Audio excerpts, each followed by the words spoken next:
এখন হচ্ছে যে এখানে যখন আমাদের হাই হবে ভোল্টেজ আসবে তখন ওই ভোল্টেজটা এই রেজিস্টর থ্রু যে এই ট্রানজিস্টর বেজে যাবে। বেজ যখন অন হবে তখন এই যে ভোল্টেজটা এই ভোল্টেজটা এই রেজিস্টর হয়ে এই গ্রাউন্ড হবে। ঠিক আছে? তখন যখন এখানে আমাদের ভোল্টেজ অন হবে তখন এইখানে আমাদের কোনো ভোল্টেজ থাকবে না। এটা যদি একটা এলইডির মাধ্যমে আমি দেখাই, না এক এলইডির মাধ্যমে এখানে দেখানো যাচ্ছে না, আমি পরে দেখাবো। নাহলে সার্কিটটা অনেক কমপ্লেক্স হবে। যখন মূল কথা যখন আমার এখানে ভোল্টেজ থাকবে তখন হচ্ছে এই ভোল্টেজটা এই ট্রানজিস্টর সুইচিং এর মাধ্যমে গ্রাউন্ড হয়ে যাবে। তখন এখানে কোনো ভোল্টেজ থাকবে না। এখান থেকে যদি আউটপুটে কোনো ভোল্টেজ আমরা পাবো না। আবার যখন এখানে ভোল্টেজ থাকবে না, জিরো থাকবে, তখন এটা তো সুইচ বন্ধ। তখন এই 5 ভোল্টটা এই রেজিস্টর হয়ে এই আমাদের আউটপুটে চলে যাবে। ঠিক আছে? বোঝা গেছে? হ্যাঁ। তারপর আমাদের ৩ টা এরকম নট গেট দরকার। এজন্য আমরা এটা কপি করে ৩ টা নিই।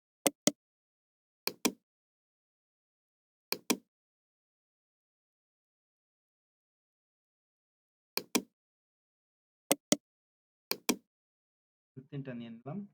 তাহলে এই ১০ নম্বর থেকে যে আউটপুটটা পাচ্ছি আ এটার ৯ নম্বর থেকে যে আউটপুটটা পাচ্ছি এটার ভিতরে। তাহলে এখন কি হচ্ছে যে আমরা এইখান থেকে একটা আ আউটপুট নিলে এখান থেকে আরেকটা আউটপুট পাচ্ছি। অর্থাৎ এইখানে যখন হাই থাকবে এখানে তখন লো। অর্থাৎ এটা হাই আউটপুট, এটা লো আউটপুট। ঠিক আছে?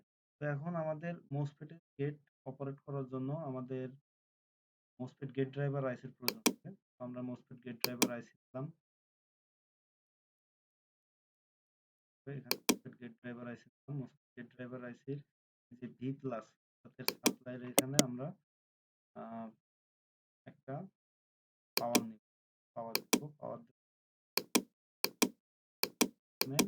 পাওয়ার হিসেবে আমরা প্লাস 15 ভোল্ট দিব। এখানে ১০ ভোল্ট থেকে ২০ ভোল্ট পর্যন্ত দেওয়া প্লাস।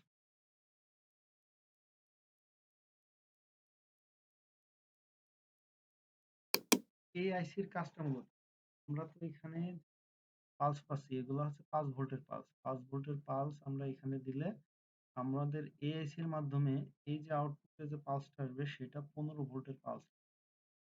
ঠিক আছে? ১২ থেকে ১৫ ভোল্টের পালস আমরা আমাদের MOSFET কে অপারেট করার জন্য হাই হাই পাওয়ার যে ইনভার্টার গুলো আমরা ইনভার্টার ইউজ করছি ওইখানে আমাদের ৫ ভোল্টের পালস যথেষ্ট হয় না। MOSFET কে অপারেট করার জন্য আমাদের হাই হাই ভোল্টেজের মানে মোটামুটি ১০ ভোল্টের বেশি ভোল্টেজের একটা পালসের প্রয়োজন পড়ে। এইজন্য আমরা এই MOSFET গেট ড্রাইভার আইসি ব্যবহার করি। তো এই আইসির একটা গ্রাউন্ডও দেওয়া লাগবে। গ্রাউন্ড দিয়ে দিলাম। এখন দেখেন এই যে হাই ইন আর লো ইন, আমরা লো ইনটা এখান থেকে দিয়ে দিলাম আর হাই ইনটা এখান থেকে দিয়ে দিলাম। আমাদের ভিডিওটা অনেক বড় হয়ে যাবে। তার জন্য আমরা কয়েকটা পার্ট অনুযায়ী আমরা ভিডিওটা করব। তো এই এই গেট ড্রাইভার সার্কিটটা করার জন্য এখানে আমাদের ডায়োড লাগবে। Broad diode connect diode connect করলাম। তারপর ক্যাপাসিটর লাগবে।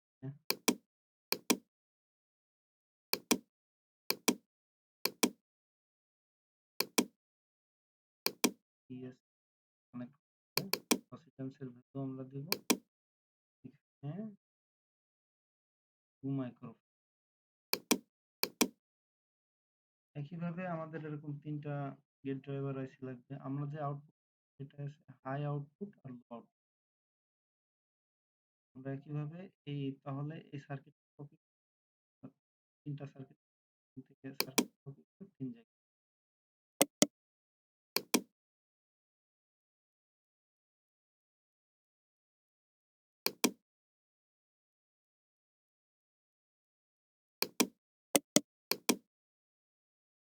একইভাবে এই এই আইসিটার লো থাকবে হচ্ছে এখান থেকে থাকবে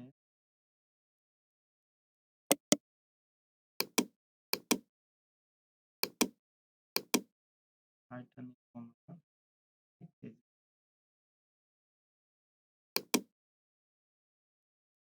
আবার এই আইসিটার ক্ষেত্রে পিনটা করবেন,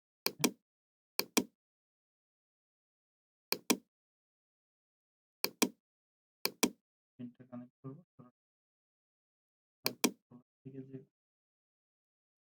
তো আমাদের এই গেট ড্রাইভার আইসির সার্কিট ডিজাইন করা হয়ে গেল। এখন আমাদের ইনভার্টার সার্কিট ডিজাইনে আমাদের ৬টা মসফেট, এই মসফেট নিলাম,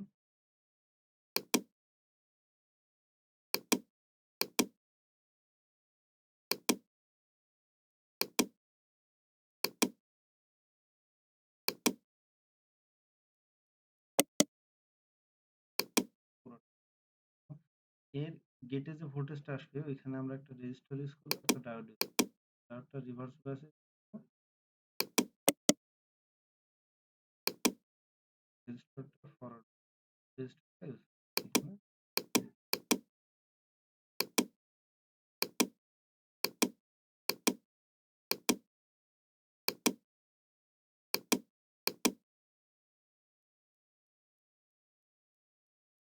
কিভাবে ডায়োড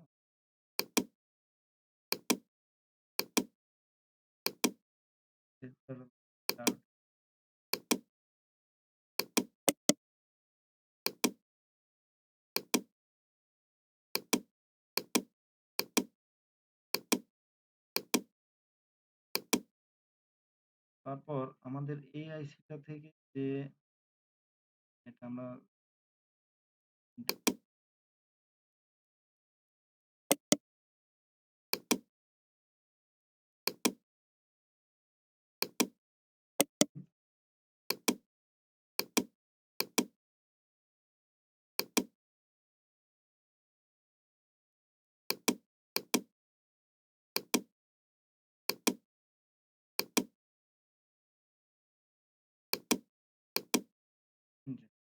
তো আমাদের যে ব্লক ডায়াগ্রাম ছিল, ব্লক ডায়াগ্রাম অনুযায়ী আমরা ৬টা এভাবে সংযোগ করে নিলাম। এখন আমাদের ইমোস্ফেটের গেটে পালস দেওয়া লাগবে। তো এখানে যে হাই আউটপুট, প্রথম যে মোসফেট গেট ড্রাইভার আইসি এটার যে হাই আউটপুট, এই হাই সাইডে কানেক্ট করে দিলাম, লো আউটপুট এটা আমরা লো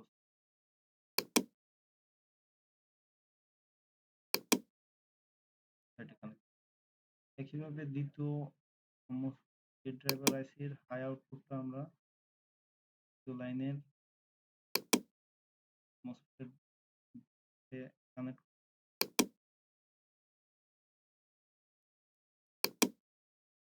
সাইডে কানেক্ট। তৃতীয়টার ক্ষেত্রে এরকম একইভাবে আমরা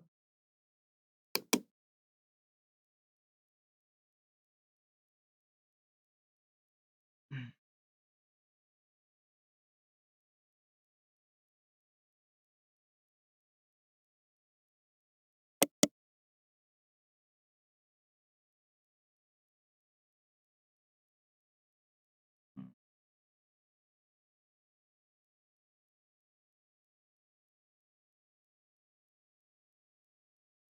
হ্যাঁ এটা ইনভার্টার,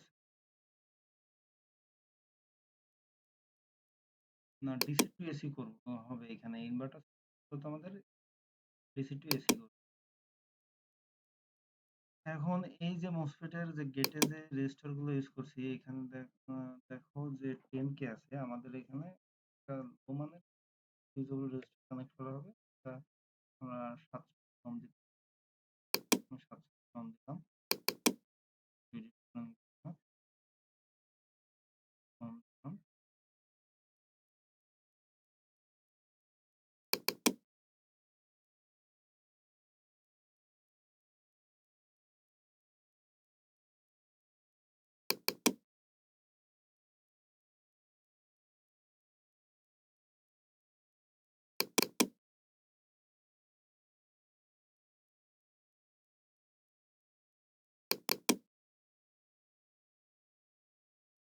হুম, এখন এই মসফেটের এখানে আমাদের ডিসি পাওয়ার সাপ্লাই সংযোগ করব।